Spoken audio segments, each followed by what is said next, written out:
Ladies and gentlemen, welcome to the Fintech Friday show.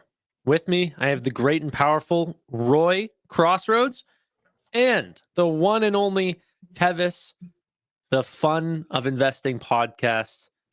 How you doing? Good. Been a busy, frantic week. A lot of all-time highs. It's fun. Yes, sir. How are you guys? A lot guys? of all-time highs. That feels good, eh? Oh, yeah. I never hate seeing my portfolio at an all-time high. So, and also on a lot of tickers that, I'm sure that a lot of people in the audience too have seen a lot of those over the last few weeks. There's still names that are undervalued that are performing sluggishly, but man, there's a lot of them that the market appreciates right now. And Tevis, how's work going for you? What projects are you working on? What are your clients' names? Work going good, man. Market's fun.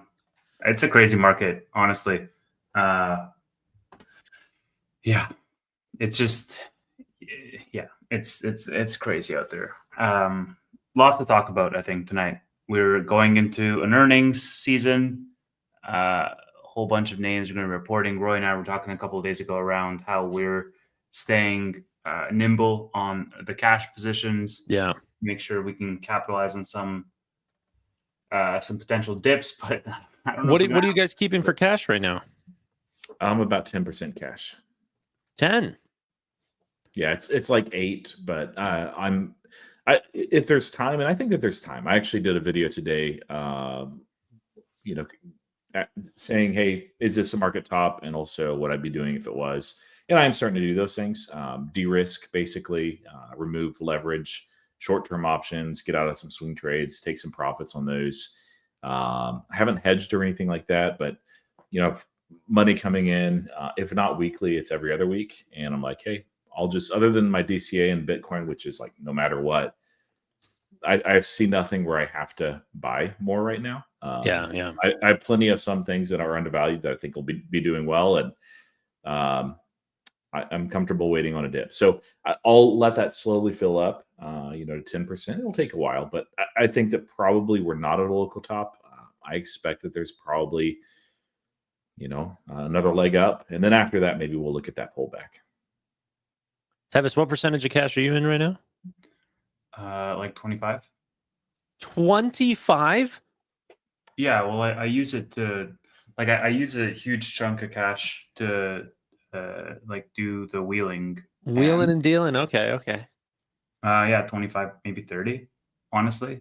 Bro, I'm at like 1.5% cash. Well, yeah, I'm still making money off the cash. I just am not getting assigned on anything. And I'm writing pretty aggressively, man. I wrote HIM's $55 puts, which is it's $5 in the money. And it's a 25% return if I don't get hit on that at all. And I'm keeping it obviously fairly small positions if I'm going that much risk on. But yeah, I'm not really in a rush. Josh says we have to cheer up. Sounds like we're in a bear market. No, I think everyone's just tired. It's been a long, stressful week. And by stressful, I mean busy. I don't actually mean stressful in terms of things to worry about. It's been, hitting all-time highs over and over. These are good feelings, but the timing of this show is not optimal. Being right at night, everyone's a little sleepy, and I've kind of been rotating my days. I used to be going to bed at 3. I've been going to bed at midnight lately. So I've kind of shifted my whole day over waking up earlier. So I'm more tired now. Yeah. I appreciate the back and forth. You guys are great. Thank you. I can see why Josh is amped the hell up. He's 100% SoFi. Yeah. He's loving life right now. What do you think his position size is right now? 7 million? I think he posts it. Yeah, 6 or 7. Yeah. It's congrats to you, by the way, Josh. People were hating on that and hating on SoFi for a long time, and we're not at all-time highs. We're at 52-week highs consistently. And I think that SoFi will probably continue to do that until we see a pullback, along with everything else. No telling, but it'll probably pull back then. But it's a matter of when, not if, SoFi puts in a all-time high. It may not come this year, although I'm thinking there's a decent chance, actually a really good chance. Yeah, I mean, you're not that far off. What are you, like 30% off of an all-time high, something like that? Well, what's actually funny is SoFi, I don't think has been higher than 2360 or something. But POE, IPOE was 28. Yeah, that's right. I was like, no, it has been. Like, what are you? Yeah, you're right. Yeah. But SoFi yeah. itself, actually, we're really close to hitting an all-time high. Yeah, a lot of the Chamath SPACs did the same thing where, it just put in highs or all-time highs before or just shortly after, and then there was were a destroyed. good period where the tickers were available and they knew that they were going to go like A, B, C, D, E, F, G, and you were able to buy them before there was a name assigned to them, which is crazy. Do you remember that? Like the hype that people were buying them, and it was almost like lottery tickets. I was, I was newer to individual investing at that point, and I just knew like this is weird and I don't like this, and I'm staying away. You imagine pulling a ticket, you either get SoFi or Clove or OpenDoor, or didn't Ginkgo Bioworks come the same way? No. ChargePoint. Ginkgo, ChargePoint, Virgin what are those? SPCE, yeah. Those were tickets of the same. That is nuts to me. Yeah. Legitimately out of that list. Like, I think SoFi, if we didn't name. Well, OpenDoor's been on a run, but if you zoom out a little bit, it's down like 80% or something still. And it's like what I've looked into it is briefly because Carvana is the caution and the pause, like that's a business that turned around, and I don't think it's as strong as you would look at the ticker for, and it's very extended, but it's not a trash business. OpenDoor, I have personal experience with that business. I thought it was low tier and low quality when my wife and I were looking at it and looking at homes down here in Houston, to the point where we told our realtor, we said, hey, unless you're like, hey, this is a dream home, we're not looking at OpenDoor houses anymore, period. Like they were such low quality and so terrible. Now, it was easy to get in and see them, but that was the only feature that we really liked.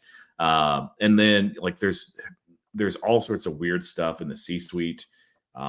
They didn't appreciate the market, and that was fine. That does happen. But I don't know. This is not a business like you look at their balance sheet, you look at their debt, you look at a lot of issues that they have. You can trade it, you can make some money. I wouldn't want to be married to this business. I think that would be a terrible mistake. And when we have a pullback, like Open can go higher. People can make money, and if people are, that's great. But man, I could not sleep holding that in my portfolio. I was even saying, I think I'd prefer much more to hold like Rocket Company or something like this that has a much less asset light business, but still benefit off rate cuts and still benefit off the home market, if that's the way you want to play it. Well, they don't really benefit off of rate cuts. Now, the tickers might, because the market is not efficient. The 10 years, is that what you mean? Yeah, exactly. So, for those that are uninitiated, and I need to pull. Well, I can pull up the post if we want to go that direction. We probably don't but real quick, it's Fed fund rate is what Jerome Powell controls, and that is basically the borrowing rate for banks. That does inform some other aspects in our economy, but the 10-year treasury yield is actually what informs the 30-year mortgage rate. In essence, they look at the 10-year as a guaranteed rate, and so those that are doing mortgage-backed securities are like, okay, great. We need to make at least that. And then they have a cut as well called the secondary mortgage market. Now, that does fluctuate based on several conditions. A lot of it is macroeconomic certainty. And, if the consumer seems healthy and good, then that secondary mortgage market, that split between what the 10-year is and what the 30-year is tends to get small. It's pretty wide right now. But historically, Fed's funds rate has very, very, very little impact on the actual 30-year mortgage. And the crazy thing is the guy that's in charge of that in the United States government, in the cabinet, doesn't seem to understand it. I'm guessing he probably does, but for some reason he's pushing the rate cut agenda. I think they should cut rates too, but it's not to save or re-energize the mortgage market, and it will not. Although the ticker may fly high just because the market is not efficient. But yeah, to your point, Rocket. Really quickly, Love Madonuts says, I appreciate what you guys do. Thoughts on SoFi next earnings? Currently sitting with 15K cash on the fence of what to do. Today is not the earnings predictions, but obviously we can give some thoughts on maybe what is to happen. I can recommend what they could do. You could just do that, super chat right there. I'm just kidding. Don't do that. Recommend. Don't do that, please. I would be very upset with you. So yeah. Because you gave 30 of it to YouTube. Yeah, and I'm short Google. I'm not really, but yeah, no. If you guys want to play, the mortgage market, like there is a company. I'm not sure if you guys have heard of it. It used to be called Wyndham, and it got acquired by a company. Used to be a SPAC of some sort. Not IPOE, right? SoFi. So that could do well too, in the event of rate cuts and the perception that will galvanize the housing market, even though it won't. The idea, which is so funny, is that like SoFi is a student loan company, but they used to be they used to be a student loan company. Now they're a personal loan company, but the end game is that they're a home loan company. Like it is the largest market, the most profitable type of loan. Like that is where we're headed. But along the way, we're finding out how to underwrite in loans that also have large markets and they can expand in areas that are not as that have as strong of competition. But overall, the big areas of finance is credit cards and home loans, and SoFi is actually pretty nascent in those markets right now. So the growth just in lending is can head a lot higher. And by the way, we are only in US markets right now. This is another thing that Anthony Noda has been talking about is international expansion. It's the big talk in fintech right now. And SoFi is not going to be completely out of that. They've talked about Latin America and different places like that. So who knows what they're going to do? Yeah, I mean, there's a lot of growth ahead. And, to your point, well, so quick shout out. If you guys have not already seen it, watch Tanner's interview with Devin Ryan. He's an amazing analyst. He's probably the best fintech analyst. If you're in SoFi, if you're in Robinhood, if you're in Coinbase, you'll want to see that. You'll want to see it anyway because Tanner's there. But one of the things that he said about SoFi, and I know people are upset that he didn't move the price target. He talks about that. I'm not going to spoil that, but he talks about, and this is actually what I find most compelling with SoFi right now is not that this leg of the business gets regalvanized, and they can basically use a balance sheet to lend against it. Even more interesting is what they're doing with the loan platform business, and having a capital light growth vector is significant for the market and its perception. Yeah. So loan platform business, man, that is SoFi right there.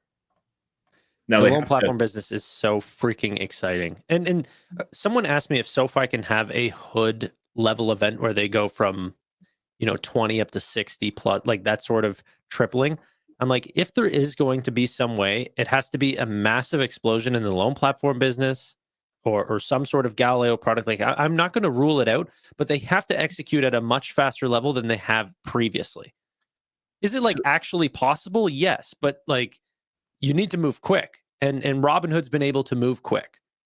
Yeah, that right there. There was, anytime a ticker runs really hard, people throw out, some pretty aggressive price targets, just thinking it's going to keep doing that or comparing it with others. Yeah. But that's exactly to your point. And what would galvanize that is rate cuts that are very aggressive. I don't think that we'll get that before Powell is out, and he's not going to be out before May. Trump is not going to fire him, even if that story flips between now and then. But Trump has 2 chairs to appoint, assuming once Powell is no longer chair that he resigns. That's traditional, so I'd expect that. And likely he'll control, because usually the one that you're appointing is going to be the one that you appoint also to the Federal Reserve as chair.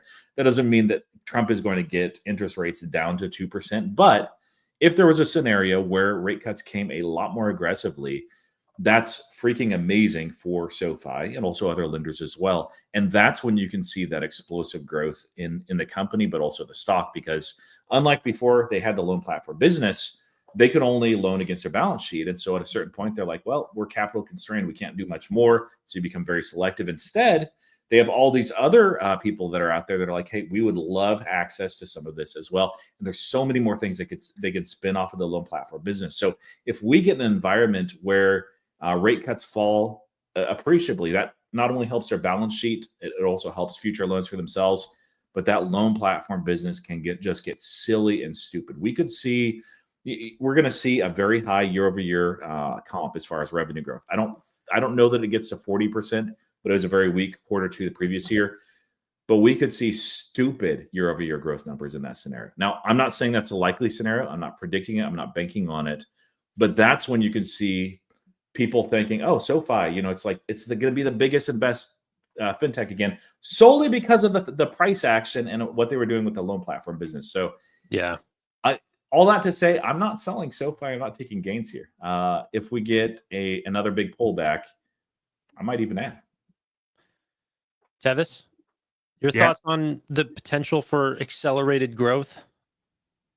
Yeah, I mean, I think Roy nailed it. It's going to be on the back of the loan platform business. That's the thing that they've been mentioning in Fireside Chats that is going to accelerate for them, that we're just at the beginning. And I mean, look, they're putting up triple-digit growth rates for that segment of the business. And it's going to be really exciting as well from a risk perspective, because all of a sudden, now they're not taking as much risk themselves and they can scale in a much more seamless way. And I think that's going to be well received by the market. Of course, the tech platform is going to drag them back, but we know this to be the case, and management has guided that in 26 and beyond, the tech platform is going to continue their acceleration after the hiccups because the revenue is a little bit delayed. But the story for SoFi has largely changed from this AWS to fintech to the loan platform business, offering fee-based, risk-free originations on behalf of others, and then securitizing those originations. Like, it's just a much cleaner business model in general, and I think that they're going to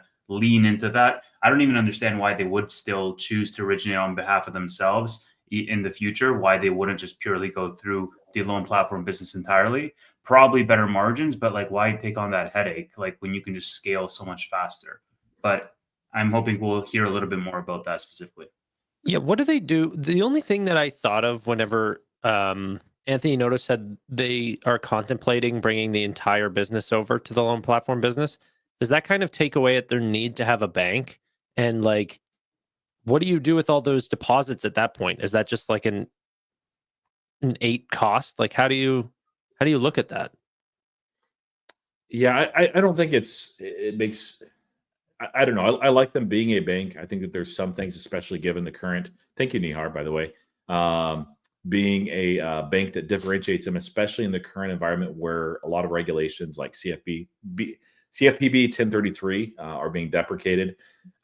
So having a bank license, I think maybe in a year and a half, will no longer feel like a liability, but actually an asset. And you're actually seeing things like Circle apply for a banking charter, a banking license. Even if you're very capital light, it still makes a lot of sense to me. And honestly, like, I don't think they'll ever get to a point where they go 100% on a loan platform business, but they could do like 90%, 95%, and then be very selective and find those types of loans and also those specific customers as well that are most attractive for them to be on the loan books.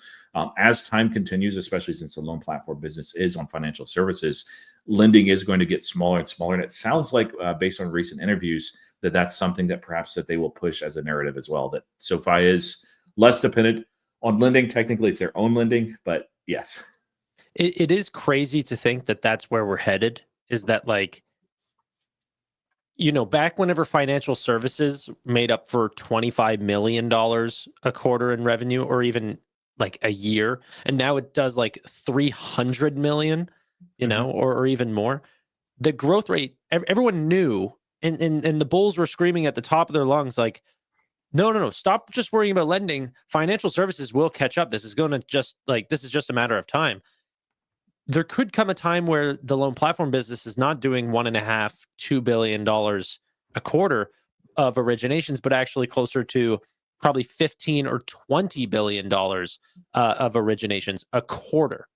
Like, what does a bank look like that's originating $80 billion a year just for other partners, maybe taking on an additional 20 for themselves, something like this? Like, this is where we're headed if they can continue to underwrite better. But I don't see how that gets worse if you're underwriting at more, like, you only learn from underwriting.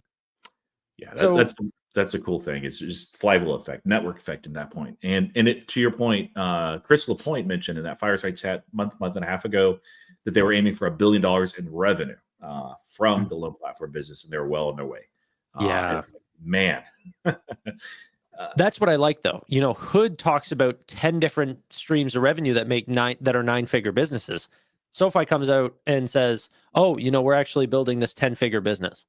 Yeah, And that's you know, awesome. Hood will find those too, but SoFi landed a really big fish, and Wall Street didn't see it for the beginning point. Now they're starting to, but that's you know, page on their investor relations that shows the mix of revenue as time has gone on is only going to go more and more in favor of fee-based revenue, which, like Devin Ryan said in the interview, is just pure valuation multiple expansion.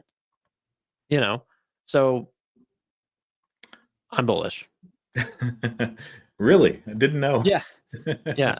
Let's quickly, unless Tevis or Roy, if you have anything else to add on that, let's quickly switch the topic. I'll just say it's just one caution with where the market's at and where SoFi is at. You know, most of these people, most of our folks here have been buying SoFi and bought at much lower levels. It's not wrong to add, especially to winners. Just make sure you're not doing it because of FOMO or euphoria or anything. Just make sure you know what you're willing to lose. There could be still some pain ahead. I think there's a lot of upside too, but there's going to be pullbacks along the way. So just manage your risk to what's comfortable. Don't trade based on emotion. And you want pullbacks along the way, right? Like you want a sustainable growth upward. I know a little bit of the market is maybe spoiled with some of these names that are only up all the time forever. But at the same time, like you want to be able to have new layers of investors discovering the company, investing in the company, and having a chance to build a base higher with the company. You don't want to have like these huge violent spikes that are unsustainable and then it goes down. Like it's just an emotional roller coaster that way. And I think that, you know, we got a 2x in the underlying from last earnings to this earnings. And largely that was because the company hadn't really done any big accumulation, any big moves, right? We got a 2x in the company again in the course of a month or 2 months in October, November, where it went from, you know, $7 to $14. And so I don't know if I would prefer that. Like I would prefer us to gradually climb on the back of the fundamentals improving for the business and the prospects for growth improving. I don't necessarily know that I want to, you know, have a company do nothing for a year and then randomly a month it just doubles and then it continues to do nothing for a year and then it doubles again. Like, yes, it's going to look good like that, but I don't know. So I would say if it pulls back, like it's all, you know, programmed in basically.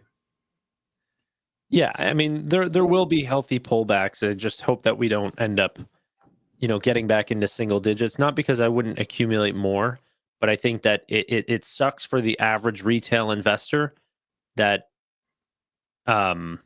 worries about what they're holding or might have shorter time horizons or something like this, and they're forced out of the investment whenever, you know. SoFi is a weird company, right? There's high short interest, but a weirdly linear growing business on the other end.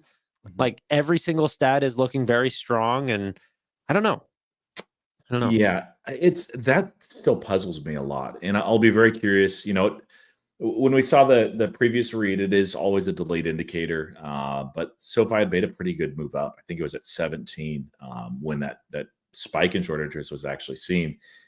And you look at, like, I understand HIMS, like the short interest is too high, it's crazy, but at least there's like a legitimate bear argument. With SoFi, I think it was like we don't like the way that they report their lending.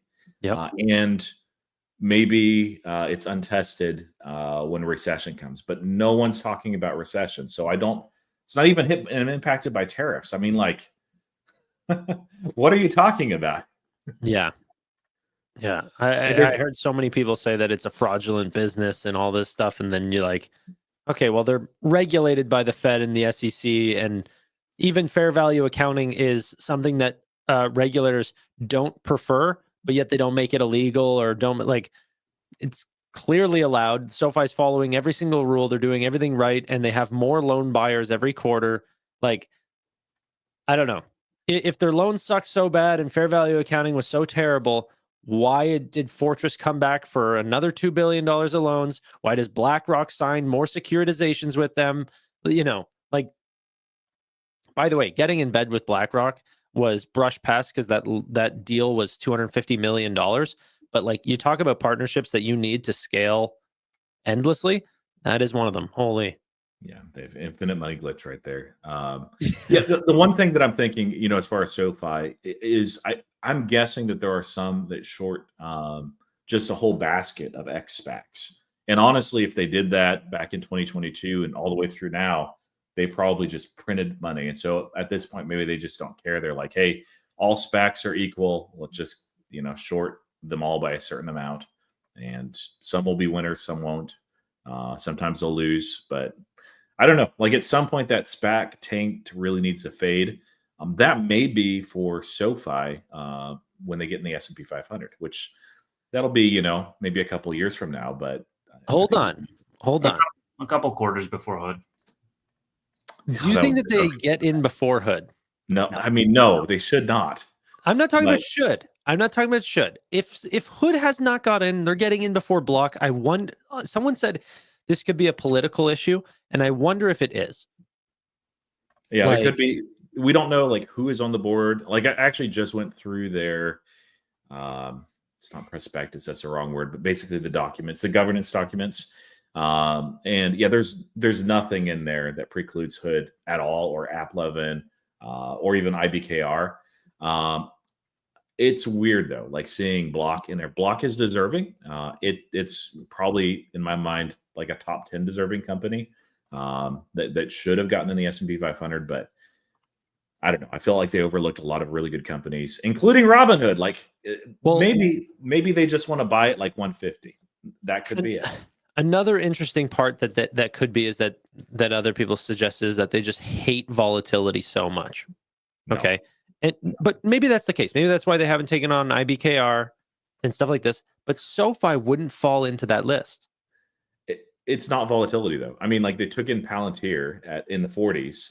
It's not over. No, I mean business volatility, like cyclicality. Yeah, Palantir is about as predictable and stable as you could get. So right. So Coinbase they just added, which would take away all the volatility concerns because it's crypto. Yeah, I was gonna say, like, wasn't there one that just got? Yeah, and Block is honestly not as stable as you typically would expect for the business type that they have either. So. Yeah, I know. And like, if you're looking for a good business, it's hard to think of them, but which is so funny because I was so bullish on, but this is how you know that I do not marry stocks. Block was good until it wasn't. And then you get off that train. And then they join the S&P 500 and then you wish you were on that train. Honestly, you'd still be down if you were. Yeah. You got out at like 90 something. I fell all the way to 40, so. Which even I like that's the thing is I didn't want to put money. Well, I have Block technically, but I didn't want to put more money on Block. But when it was in its 40s, I'm like, okay, this is stupid. It's not a company I think is like amazing with the current leadership, but like the market should not have smacked it ever down that far. That was ridiculous. Now I don't think it's even expensive necessarily. I just think they'll tend to underperform rather. And previously, this was actually my thought when I saw the news. My second thought. My first was Robinhood. Like, come on. But after that, it was my previous hedge against the downturn in the market, which paid off really well, and I sold way too early, was buying puts on Block. I don't have a hedge right now. As we continue to leg up and I see more and more indicators showing that we're near a local top, I'll put some form of hedging there. There's a lot of different ways I can go. Block might be attractive at that point. It wasn't when it was in the 70s. Even here in the 80s, I wouldn't. I would wait for it to ride up more, but we might get that. So we'll see. Block might make me a lot of money. Someone said I do marry stocks. Roy, I'm going to question you. I think I have married one stock. Which company do you think that is? Like at this point or in the past? Well, it's been the same one for a long time. I mean, I've married this company. Oh, NVIDIA. I would not say so. Shopify. Shopify, baby. Shopify will be in my retirement fund. I'm saying that now. Nvidia is the best company I could have bought right now, but I'll sell if things go wrong. Shopify, I literally don't think anything will change my mind. Is that partly because it's Canadian? No, not at all. It's zero. That's the bearish side. So it's not Adobe? No, it's just that I don't see. I see e-commerce being a thing for the rest of eternity. Yeah. Like commerce in general. I see them being in every single vertical of commerce, and they're winning. They've got a winning formula. Nihar is saying you're basically doing a Coldplay thing with Yeah, with Nvidia right now. If you're saying you're married to Shopify, I did that today. Did you guys see that? yes. Oh, that was great. Pull that up, Tevis. Sure. Someone in chat, in one of your chats, like Tevis's or something, is saying that we get paid by SoFi to come on here and talk. Guys, I would love that. He doesn't even come on the show. They're not even allowed to talk to us. You think they're going to send us money? Are you kidding? Yeah, this is proof that we don't get paid by SoFi. If you look at this very unbiased type of post. Yeah, appreciate you supporting the claim, Tevis. SoFi has done really well, but honestly, they freaking hate this channel. Like we get invited to absolutely nothing. Yeah. They've made these tweets saying that they are not happy with what retail is saying about certain things and defaming, or is it defaming? No, definitely not defaming, or else you'd have a lawsuit. But talking bad about the team and the engineers, that like they've said a bunch of stuff about stuff that they don't like about us. They've fully told people internally to not talk to us, or repercussions inside the company. Yeah, they're not fans of the show, and that's fine. Probably because I'm on it. I've said some mean things about the CTO and the tech platform. So definitely you. Definitely. I think I might still be on the possible list. You might be off the list. Yeah. Oh, yeah. There's no way, and I'm fine with that. Like SoFi's not. I like SoFi a lot. It's my main bank. Maybe I should rethink that if they hate me, but not really. No. But it's not a stock I'm married to. Like the only one that I'm actually married to is Palantir. There you go. I like that. That's some patriotism, a little bit. Yeah. But going on, we have some more SoFi news. So let's jump over to that. This is a paid sponsor by. No, I'm kidding. But do you guys know what partnership I might be alluding to here? That's the Paychex thing. Paychex, ladies and gentlemen. They ended up tweeting out that SoFi is now getting in bed with the massive Paychex company. This is going to be to bring SoFi at Work online with Paychex, massive brand, to help with the businesses that they are helping with payroll and HR and all of these things, to potentially offer the customers of those businesses personal loans, student loans, emergency funds, SoFi Invest, all of the extra tools in between. What were your guys' original thoughts whenever you saw this? Is this big news or is this unbelievably huge news? Neither. How is it not? I just don't see it being that. I mean, it's one of those incremental. It's bigger than some of the things that they've released, but it's an incremental ad. Makes what they're offering a little bit more attractive. Now, this partnership can get further. Think it brings like how much money do you think it brings per year? To SoFi at Work? Yeah, no, to SoFi's entire brand. I would say maybe millions, but not. I wouldn't say tens of millions. How many millions? Like SoFi Invest's entire business brings millions to SoFi.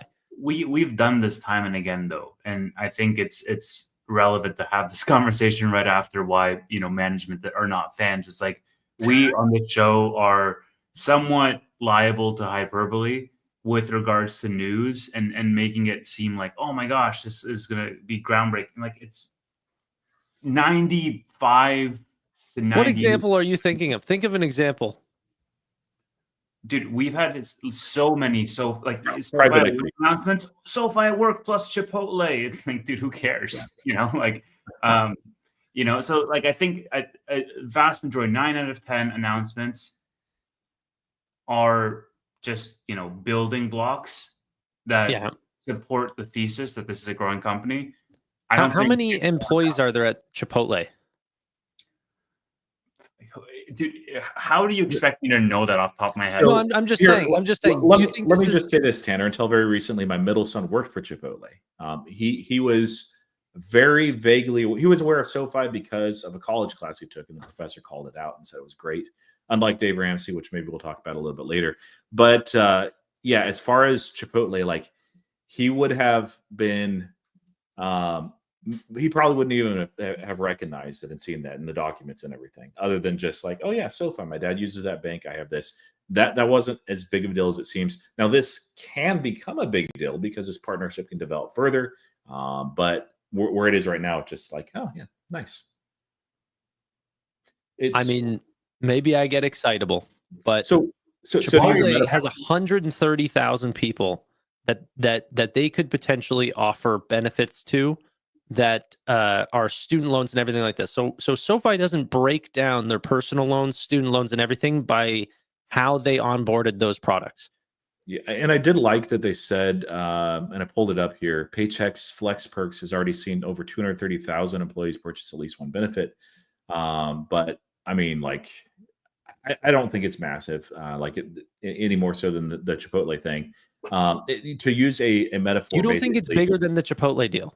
It's bigger, yes, but that was it's like 100 times bigger. Yeah, and I'm not saying it's not. I'm just saying it's not hugely significant. So I see this in the same way as basically PayPal saying, "Hey, we've rolled out PayUSD on Arbitum and Stellar Lumens." It's like, cool, good. I'm glad you guys did it.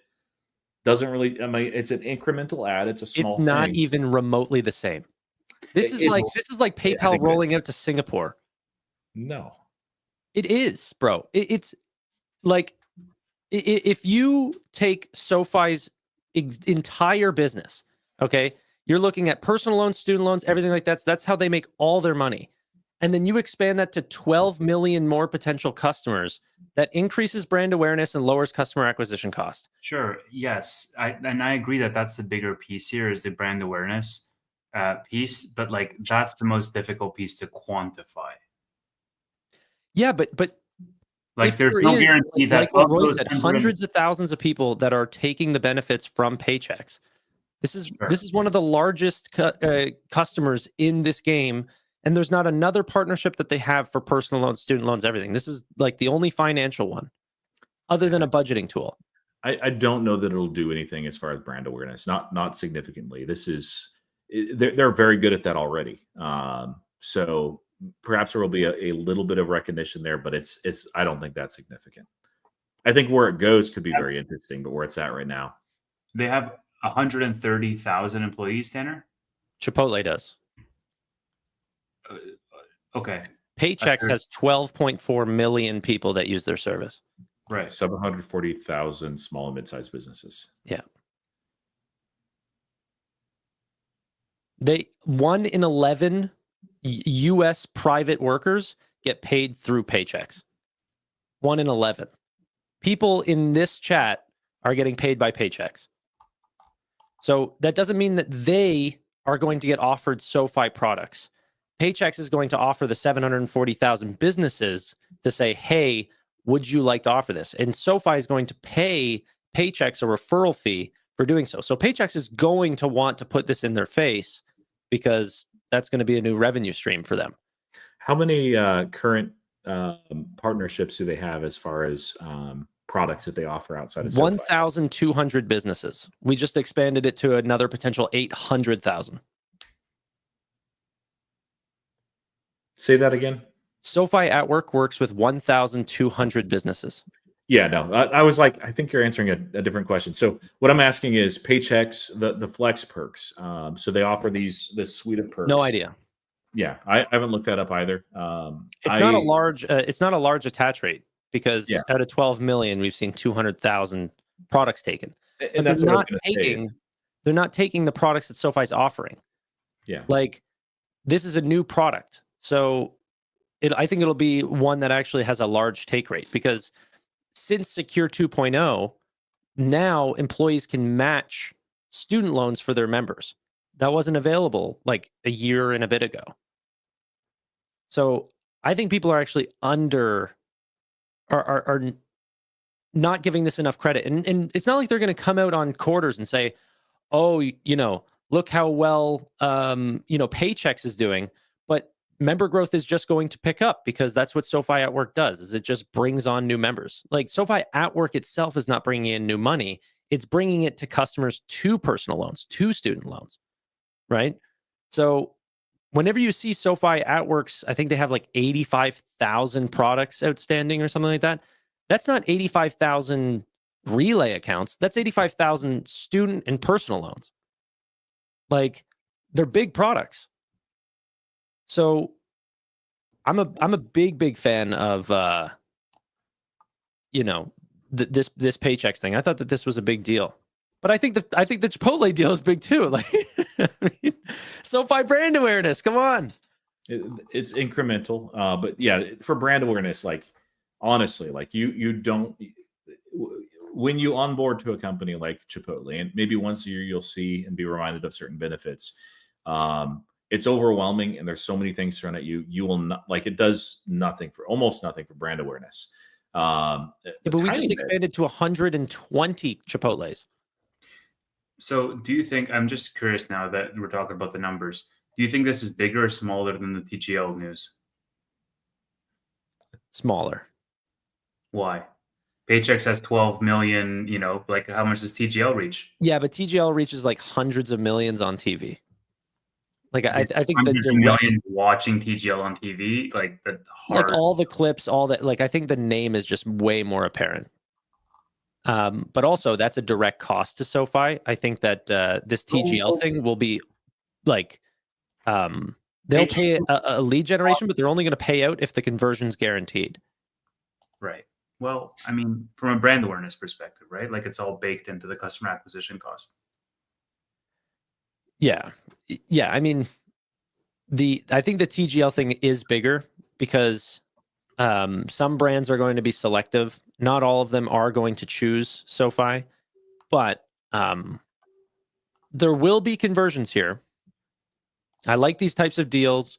I think the more that you work like this, like the faster the partnerships are going to roll in. I think it only just matures SoFi as a business. So overall, I'm happy. My point that I'm trying to make is like it's baked into the forecasts and the guidance that they're providing, and I'm not sure whether like they have a strong hunch that they're going to close Paychex when they're providing that guidance, or they know that they're going to close somebody of that magnitude is going to come down the line that's in their funnel right now.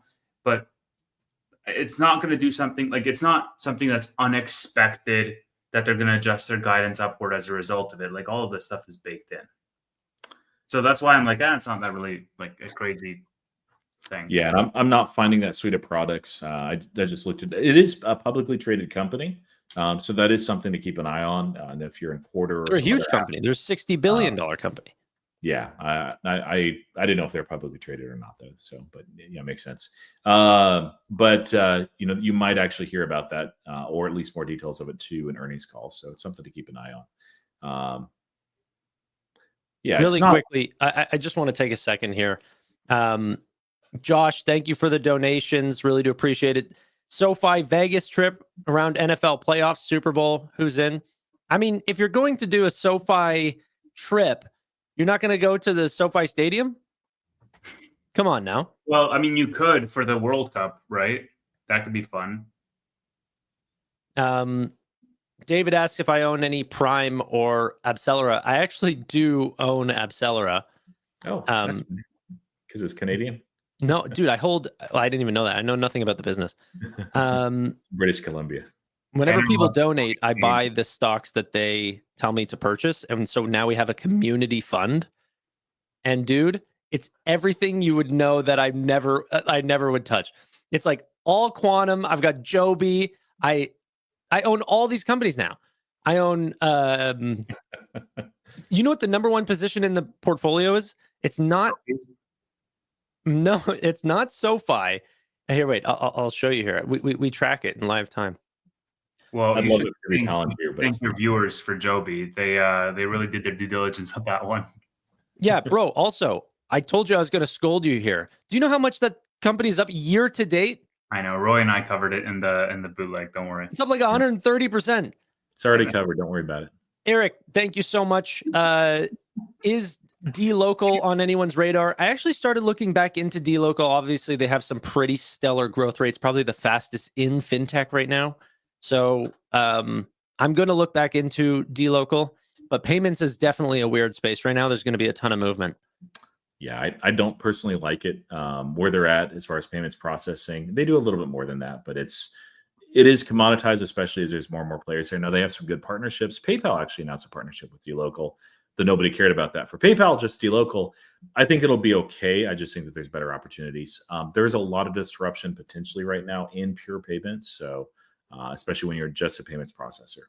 Look at this crap. I got SBET as my number one pick, and it had a unbelievable red day today.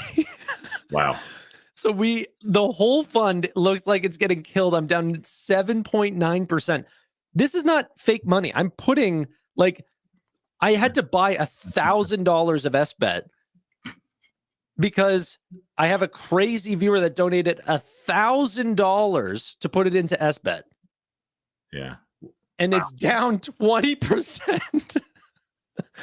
That's after YouTube takes like 30%. Yeah. So, but yeah, I got Accelera. Chris Patel donated UNH here. Yeah.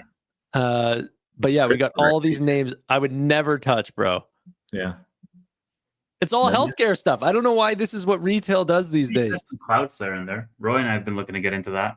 Yep. I'm also looking in. So if you guys want to do like a fun together bet, I will. Well, it's actually interesting because somebody on our last live stream asked if we would do like similar to what Chris and Matt have on the Cash Flow Chronicles, where they basically have a portfolio similar to what you're doing for myself and Roy on picks that we just talk about on the show. This is not what I'm doing, by the way. I have no control over the distributions of this fund. No, sure. But yeah, we would have control if we were to do it. Yeah, for sure. I'm doing the worst. Watch it outperform your portfolio. It's like, come on. But honestly, I was like, guys, you know what we're going to do? We're going to make our own fund, and we're going to prove to the world that the future investing community, we are good investors. And it was just like, buy this healthcare company, buy this healthcare company. It was all, I'm like, guys, I never cover healthcare. Yeah. Well, part of it is like, there's a lot of sectors that have done really well. Healthcare is not. Oscar has been killed off recently too. I bet you have some Oscar in your portfolio. Of course I do. UNH, of course. You probably have some HIMS, I'm guessing. HIMS gets tough, life medicine. It's a tough sector right now. When do you do these shows? I want to donate some stuff for you. Yeah, it's every day at 8:30 Eastern Standard Time. And dude, Chris Patel gave me money to buy UNH like yesterday. So nice. That bumped up right to the top because he's big money bags, Chris. So yeah, and we just buy whatever fractional amount. Somebody gave you Grinder. Yeah, it was like one of Amit's fans were like, "Oh, you got to get a Grinder for Amit." Stock market news gave me Honeywell. Hey, Melly, that's nice. Yeah, some nice people are in here. Some people gave me New, Shark Ninja, Hood. But we are going to test the limits of how many positions. Oh, buddy, now that I know about this, I'm going to start donating stupid amounts of money for penny stocks for you. I don't think. No. Hold on. you have to check because there is some rules where the minimum market cap is 1 billion. Okay. And and no levered ETFs, no inverse ETFs. And the problem is whenever I thought about this, I was like, okay, so 30% is going to be taken off. So that's going to come from my own money. But as long as we get 30% per year, we'll be fine. Okay. And every position is not forever, it's for 12 months. Which even then I'm starting to get picks that people are like, hold this for a couple months. I'm like, that's not how this works. Yeah. So we'll see. But then I didn't factor in income tax. So I'm gonna be down. I can't keep it going if it gets really large. Right now it's fine and it's fun. I'm 100% gonna donate $5,000 to Wells Fargo for you. You can just hold Hey Tevis, I'll start a fund. I'll do the same thing if you want to donate $5,000 this way too. I know that's I promise you it becomes not worth it, dude. It was fun at the start. Now it's well, I was telling him about it. He goes, I think I'm gonna start it. And then he called me today and he goes, no way I'm doing this. I just am getting trash. Yeah. So holy crap. Guys, let's try to actually outperform the market, not just buy the retail stuff that Wall Street wants us to freaking pick apart. It's kind of eye-opening too, like who is our audience based on their selections? Like they're a bunch of degens. Everything's $5 billion market caps or less. I don't buy anything at this level. Everybody wants to find the next whatever, Yeah, and that's one of those signs of the local top. I think that'll continue to heat up as we get closer to that top, but who knows?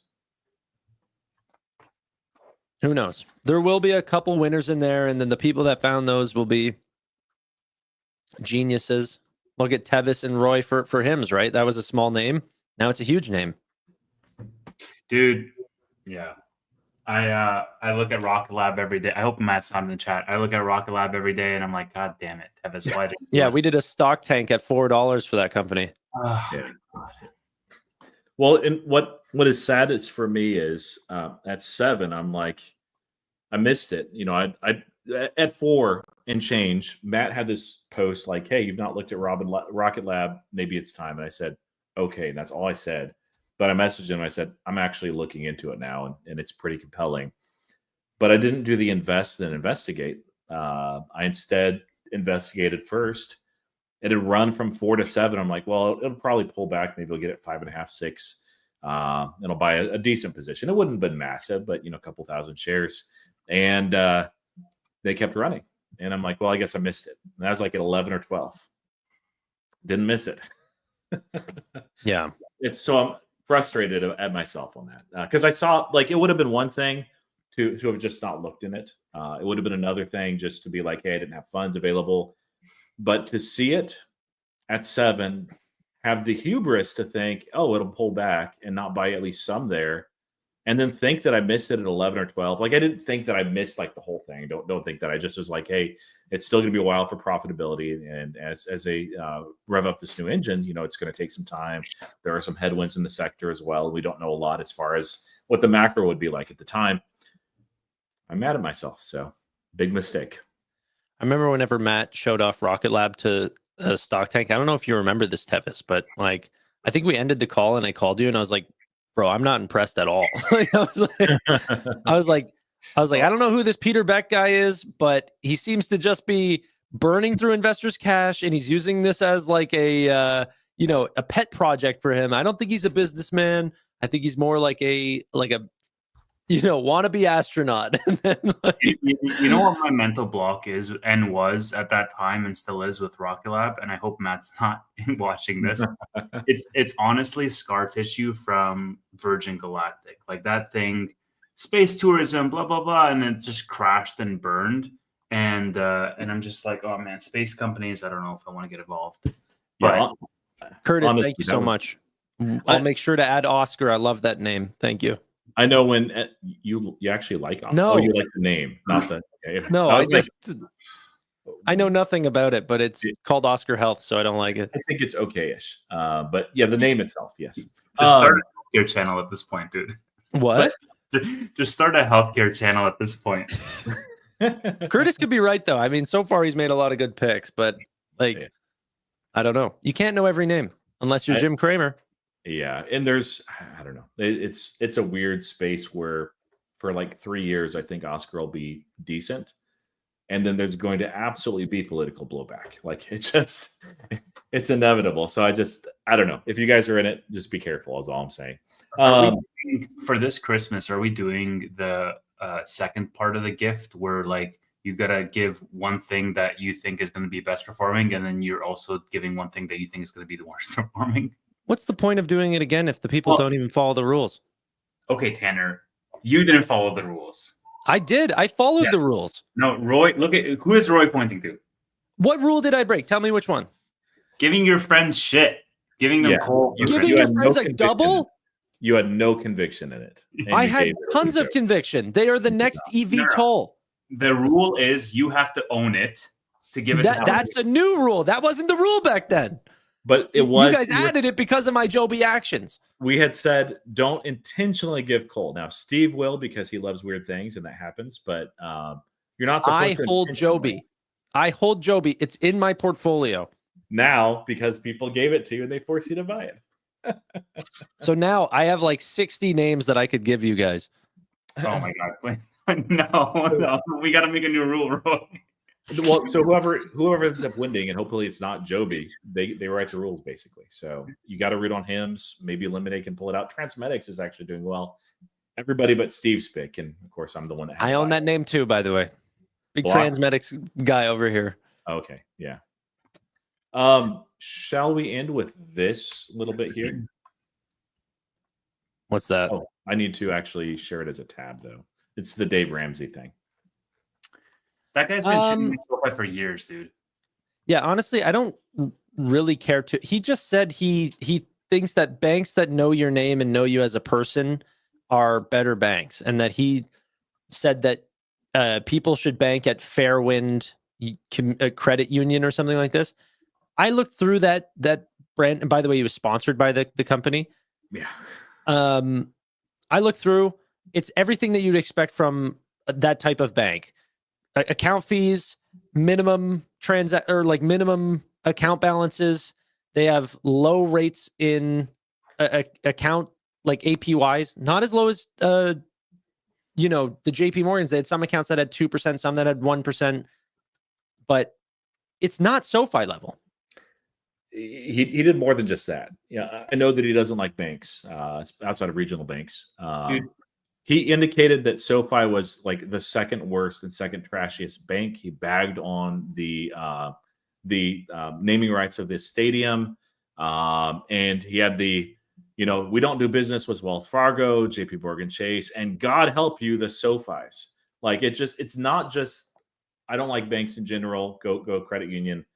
It's like SoFi sucks and I hate it and I think it's trash. Essentially, you know when Dave Ramsey lost all credibility for me when he said this shit. Tanner, throw it up. Oh, the $1 billion thing. I don't borrow money, says Dave Ramsey, even if the offer is $1 billion at 0% interest for the next decade. It's like, well, yeah, then you're dumb. Now, to his credit, that's part of his brand, and if he did do that, it would crush his brand. Even though it shouldn't, that's stupid because that's free money, literally. It's called intellectual honesty, man. Like you have to, if you're going to teach a subject, you have to teach the offense as well as the nuances. Yeah, like 0% interest. Like, hey, if you can accrue at some point, even if it is like treasuries or something like stupidly safe, like you're still making money off of that, borrowing money. But like standing by a principle, regardless, like I don't know, there are both sides of that coin, right? Yeah, and Austin said maybe he was just worried about negative interest rates. Maybe. Austin said it perfectly though. He said Ramsey is how to get out of debt, not how to get wealthy. I mean, yeah. I think that's a fair comment. And I've got nothing against Ramsey, but keep my name out your mouth. Yeah, exactly. I was like, dude, like don't do SoFi that way. Like hate on Wells Fargo, sure, but like you're saying SoFi is worse than these big banks that pay nothing on yield that literally do treat you like a number. And I know SoFi is of the size where you don't have that local connection. You just don't. It's not physical branches other than over in California and a couple of places. But It's I don't know. He has helped a lot of people. If somebody's like in severe debt and they don't know how to get out of it, check out Dave Ramsey. Honestly, Yeah, I've got nothing against Dave Ramsey, but he does stick to his things. Yeah. All right, ladies and gentlemen, in this show, we have a two-parter. It's not just this episode and then we wrap up and all go to bed. The night doesn't end for us. It might for you, but for us, we're going to go do the SoFi after hours show where it gets nice and dark and we talk about big tech and where Tevis is putting his millions and millions. Maybe it's another private jet. Maybe it's a hangar to store his private jets. We don't know. But if you want to join us there, you have to help fund that jet. A small piece of the jet fuel will allow Tevis to give you entry into that show. Don't associate my name with your shitty biotech picks, okay? If you donate to Tanner, it's going to a biotech. If you donate to me, it's going to sports gambling. Like I didn't talk about. I'm talking about to view the after hours costs. You have to become a member. And to me, if you donate to me, it goes to my third Tesla. So, do you know how many members are on the channel now? By the way, there's going to be so many people. I saw Dookie Pie giving you a bunch of freaking members. Yeah, dude, Dookie Pie is. She's gone crazy. Well, yeah. Well, so people have to make a choice in life. Okay, do they want to invest in your biotechs or do they want to invest in my UFC picks? And that's where we have a distinction in our donations. Also, before we hop off, can I make a selfish plug? Since you do it all the time with your interviews that are dropping soon, I started a TikTok and I'm like kind of loving it. He dances like a reaction channel. No, it's not even a reaction channel, man. So like, okay, so first of all, the handle is exactly the same as my X handle. It's right down here. Go follow it. I have like 30 followers. I was telling Elijah the other day, I was like, dude, this is like brutal, having 0 followers and having to climb your way up. But so the cool part about it is I'm treating it, Tanner, literally like video-based Twitter, where like the Weeble news it dropped after hours. And I was like, okay, cool, hit record. It's a 1-minute video. And I just covered the news. I was like, hey, this is what happened. This is my thoughts. That's it. And I'm finding it kind of liberating because for normal videos, I have to like make a script. I have to research the topic in depth and I have to have enough content to do like a 10-minute clip on something. Whereas for this, I can do way more frequency because it's only 1 minute. So while you're on TikTok, say hello to this guy's 11-year-old nephew. Well, I think what it's going to actually equal is... Why don't you just do it on this YouTube platform? Because, so that's what I was going to say. Like, I'm going to be able to like cross-post a lot more. And I've been doing a lot of cross-posting on YouTube. Yeah, but why would you tell the people on YouTube to go check out your TikTok? Why don't you grow the audience on YouTube and tell them to check out your shorts here? No. Because the form factor is so much easier for me to just record on that app. Like it has everything there. Whereas on YouTube, I have to like upload it and do the captions and all that. And like all of that is like baked into TikTok. And so inevitably I'm going to end up posting way more shorts on TikTok than I am on YouTube. And I'm just playing around right now, but I don't know. You should try it. I'm finding it kind of cool. It's like, it's super easy to make a 1-minute video without thinking about it. It's super difficult to make a 10-minute video that's value packed without thinking about it. Yeah. TikTok is Chinese spyware and I'm going to keep it off my phone. No, yeah. I don't have a strong opinion about it. What national secrets do you have that China cares so deeply about that they don't already know about you? I'm just, it was a joke. You're freaking Accelera pick. And you're the fun guy at the Comedy Cellar, aren't you? You're the guy that goes, well, actually, no, I just like YouTube. I'm staying on YouTube. Yeah. I'm not leaving YouTube. I'm just saying time and a place. And I think short form social media is toxic and terrible for humanity overall. So yeah. Okay. Holy. I really do. Well, follow me anyways. Jesus Christ. VST just because of Pelosi. That sounds good. Isn't that a potential name getting into the S&P? No, I think you're thinking of Vive or Birch. Maybe Mr. I don't know. Energy. Okay, absolutely. Thank you so much for the donation. I really do appreciate all the support, guys. Today's been crazy. This week has been crazy, but let's keep trying to find good names, and that doesn't always mean new names. A lot of the time, that means the same old names that we're talking about over and over. But we continue to reiterate, make sure that we're underwriting those positions constantly and holding if we still think that there's more to go. So, ladies and gentlemen, thank you all so much for watching. Really do appreciate your time. But bye for now.